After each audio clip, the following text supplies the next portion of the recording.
Bir hafta aradan sonra yeniden karşınızdayız. Ancak maalesef heybemiz yine yasaklar, soruşturmalar, davalar, hülasası ifade özgürlüğü ihlalleriyle dolu. Kocaeli'nde bir gazeteci katledildi. Roboski fotoğrafına soruşturma açıldı. Gazeteciye verilen müebbet hapsin gerekçesi basın kartı olmaması oldu. Hakları için direnen işçiler, 2 yılı aşkındır haber alamadıkları kızlarının akıbetini soran aile üyeleri gözaltına alındı. Ve daha neler neler. İşte bizim gözümüzden geçtiğimiz 7 günde yaşananlar.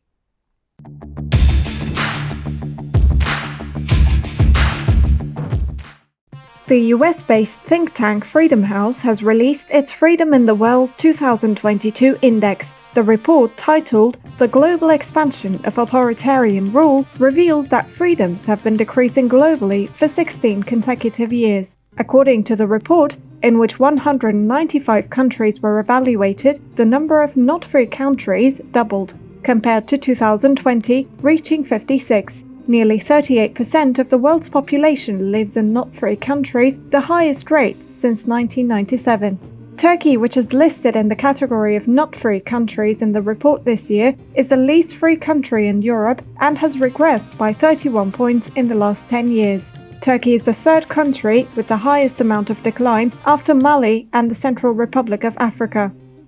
Journalist Güngör Aslan, owner and editor-in-chief of Kocaeli Ses Daily, was attacked in his office and lost his life. The journalist, who has been the target of attacks before as well and was prosecuted for his articles, wrote in his recent articles about the allegations regarding a dubious tender opened by Kocaeli Metropolitan Municipality and the detainment of Migros workers who resisted for their rights. While 21-year-old Re Ö, the perpetrator of the murder, was caught, 7 people were arrested in connection with the attack. However, questions about why Aslan was killed are still unanswered.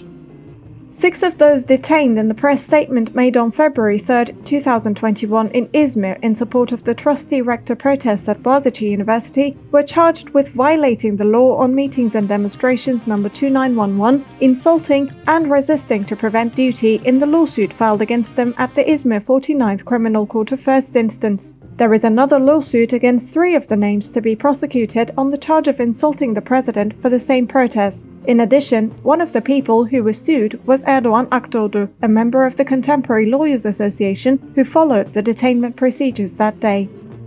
Another lawsuit filed against writer Gökhan Yavuzel on the charge of insulting the president. Regarding Deniz Poyraz, who was killed in the attack against People's Democratic Party Izmir Provincial Building, Yavuzel wrote on Twitter, "Poyraz gunman is Devlet Bahçeli and his instigator is Erdoğan. Erdoğan turned his gang state into a mafia state." The first hearing of the case, filed due to the Twitter post, will be held on May 10 at Şanlıurfa 4th Criminal Court of First Instance. The appeal of former People's Democratic Party co-chair Selahattin Demirtas, who was sentenced to 3 years and 6 months in prison for insulting the president due to the statement he made at Atatürk Airport in 2015, was denied by the Second Criminal Chamber of the Istanbul Regional Court of Justice.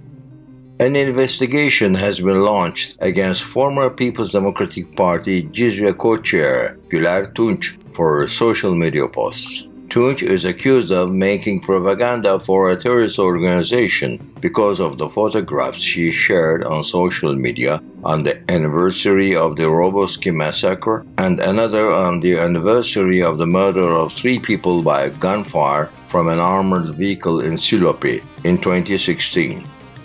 Diyarbakır 8th Assize Court announced its recent decision regarding Geli Kurdistan TV's cameraman Rojhat Doğru, who was sentenced to life imprisonment for allegedly participating in the protest for which he followed news information on. The court considered it a crime for the journalist, who was convicted of disrupting the unity and the territorial integrity of the state, terrorist organization membership, and making propaganda for a terrorist organization, to follow the Kobani protests. Claiming that Doğru did not follow the protests as a journalist, the court cited his lack of a press card issued by the Presidential Communications Directorate as a basis. Migros warehouse workers who were fired after the protest they started to improve their working conditions wanted to make a press statement in front of the company's owner Tuncay Özilhan's villa. Nearly 100 workers, as well as trade union members were detained. The workers were released after testifying, and their protest for their demands resulted in success. Warehouse, port, shipyard, and marine workers union announced that an agreement has been reached between the employees and the company. Monzo University student Gülistan Doku disappeared on January 5, 2020. Her mother, Bedriye Doku, her father, Halit Doku, and her older sister, Aygül Doku, came to the Ministry of Justice and made a press statement. When their request to meet with Minister of Justice Bekir Bozdağ was rejected on the grounds that he was not available, the family, who started a vigil in front of the ministry, was detained. Bitlis Governorate had issued another protest ban throughout the city for 15 days. The reason for the decree was the protection of national security, public order, as well as measures against the pandemic. Until March 8, any protest to be organized in the city was made subject to civil administration permission, provided that the notice is made at least 48 hours beforehand. News on Deputy Minister of Health Şuayb Birinci being among the double-paid bureaucrats was banned from access by Ankara First Criminal Judicature of Peace on the grounds that it damaged the reputation and prestige of Birinci. It was revealed that in addition to being the deputy minister, he also served as a member of the TürkSat Board of Directors.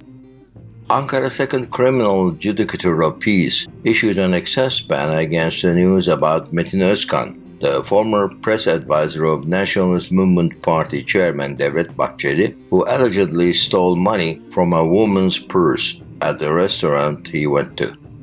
İzmir Fourth Criminal Judicature of Peace has ruled that the news and social media posts about Assize Court Judge Hazım Çiftçi's violence against his wife and non-compliance with the judicial verdicts about him should be deleted. The news in question was previously banned from access with a decree issued by the İzmir Fifth Criminal Judicature of Peace.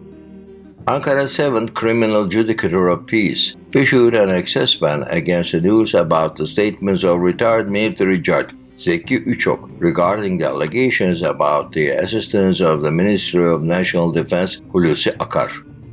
CAUS GL Association has published the annual Human Rights Report of LGBTQ+. According to the report, which reveals the state of LGBTQ+ rights in 2021, the summary of the year was violations in every category. While 2021 was a year in which the right to freedom of expression was heavily violated for LGBTQ+, nearly 30% of all violations were violations of freedom of expression. CAUS GL reported 8 hate crimes in 2021. However, this number is thought to be much higher due to not having been reflected in the media. As state officials continue to target LGBTQ+, torture against LGBTQ+ activists has increased, and impunity continues as a widespread and systematic state practice. In addition, administrative pressure on LGBTQ+ associations intensified. The biggest perpetrator of the violations is the state, as always.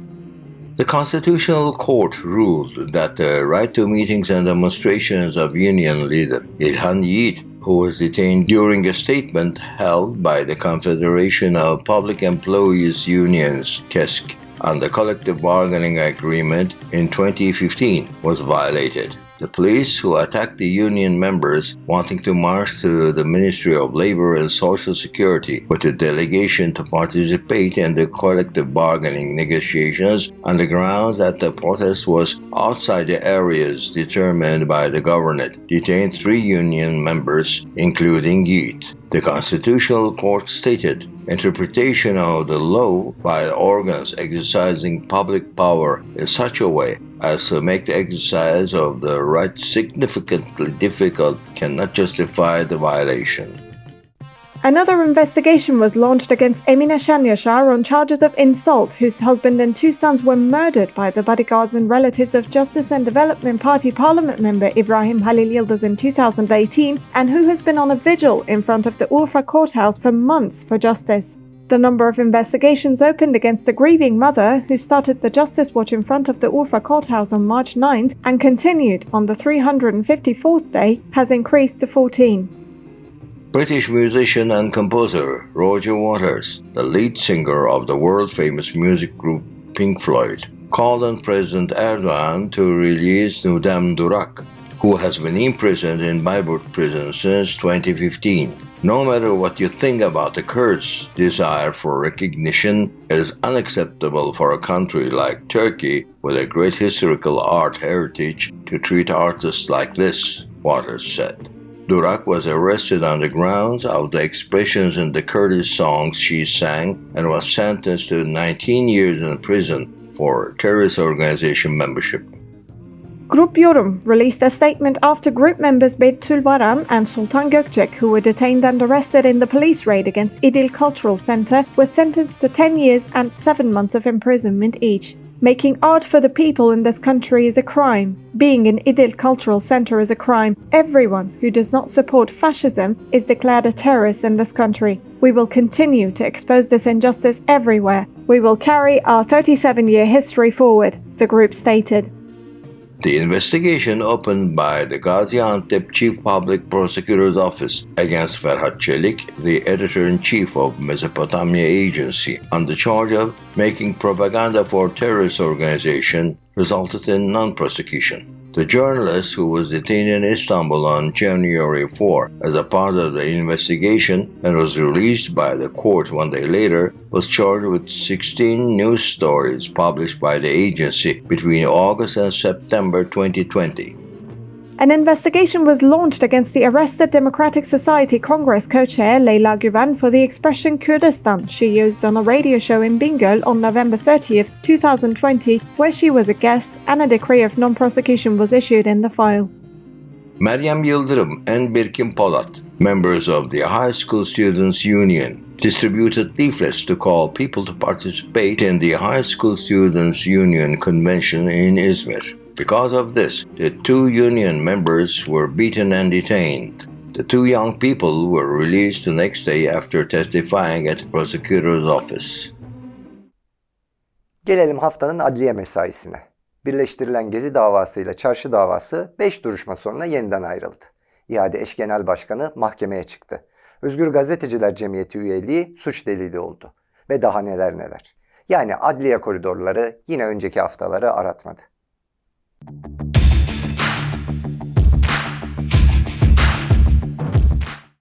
In the fifth hearing of the Gezi Park case and Çarşı case, which were merged at the Istanbul 13th Assize Court, the files were separated again.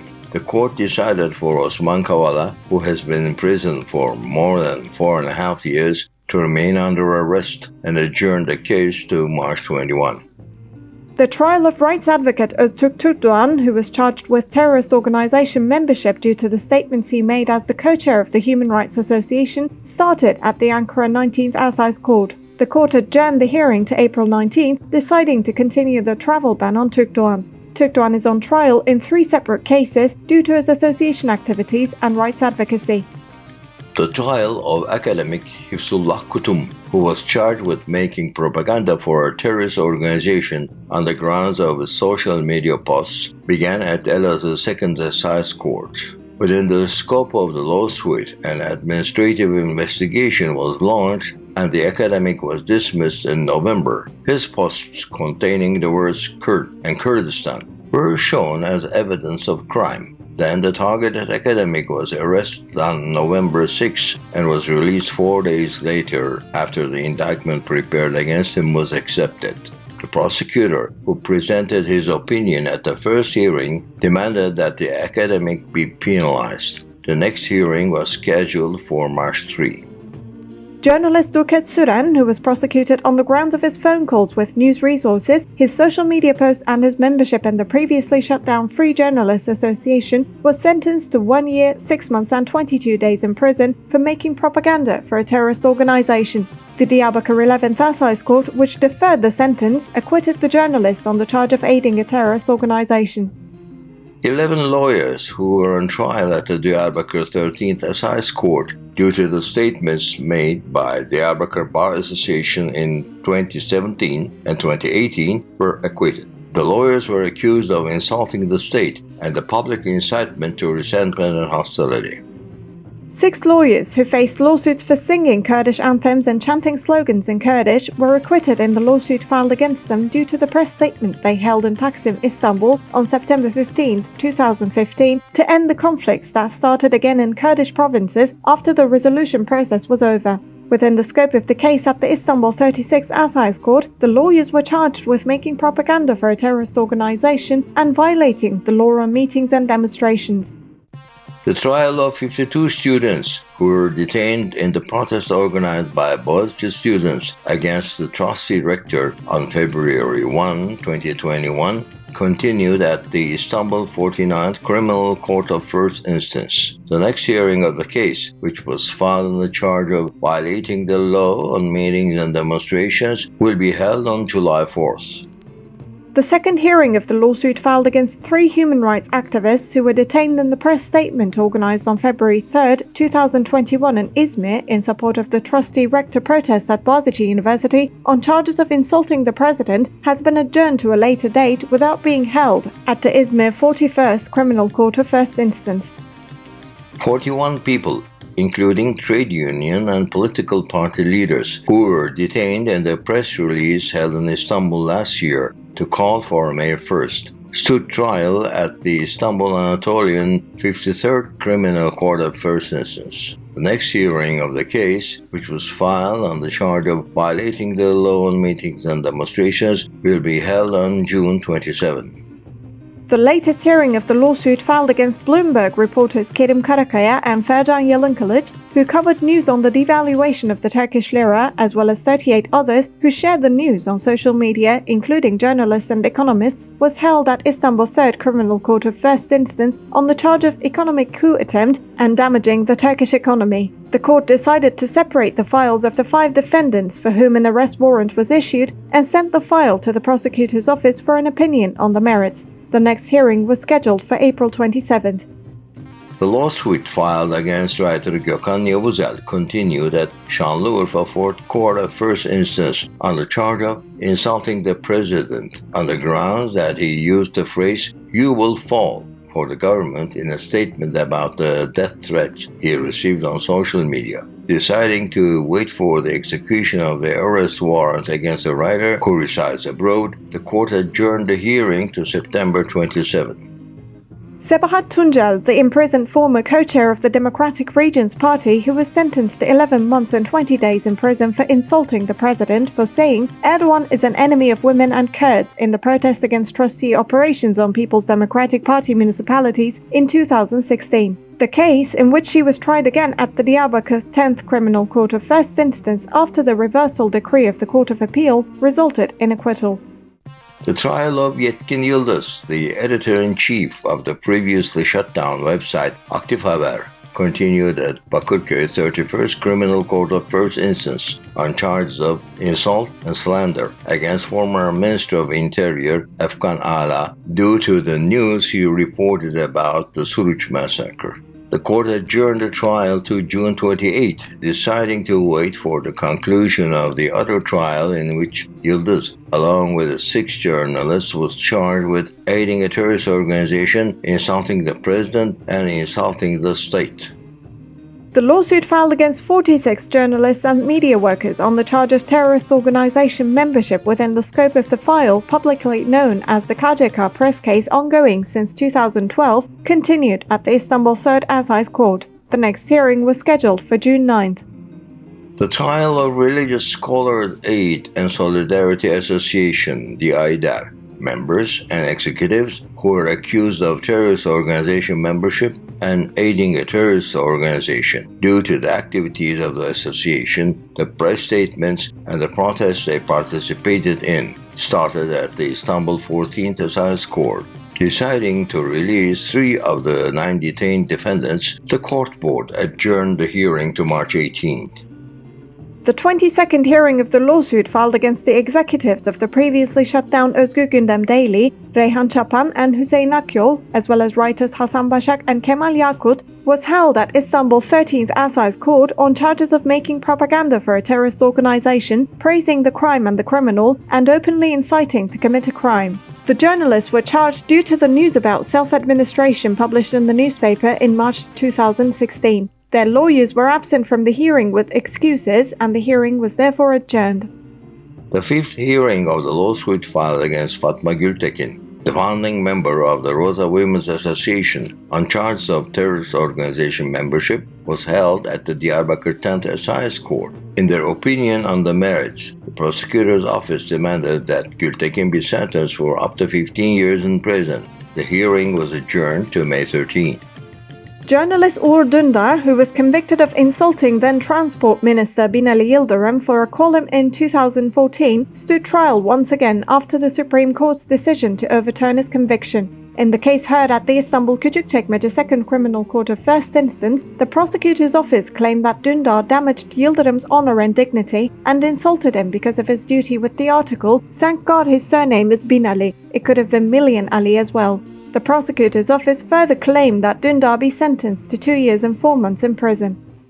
The lawsuit filed against Jin News reporter Kibriye Evren at Diyarbakır 5th Assize Court on charges of terrorist organization membership and making propaganda for a terrorist organization was merged with another case against the journalist at Mersin's 2nd Assize Court with the same charges.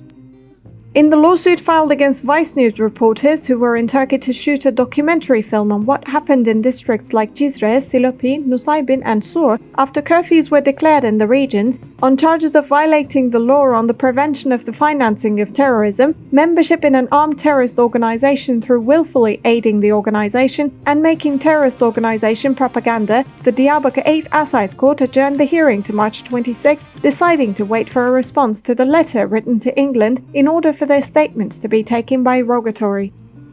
The latest hearing of the lawsuit filed against 23 people who participate in the support of the Boğaziçi University resistance protest held in Kadıköy on February 2, 2021 was held at Istanbul Anatolian 38th Criminal Court of First Instance on charges of violating the law of meetings and demonstrations and resisting to prevent duty.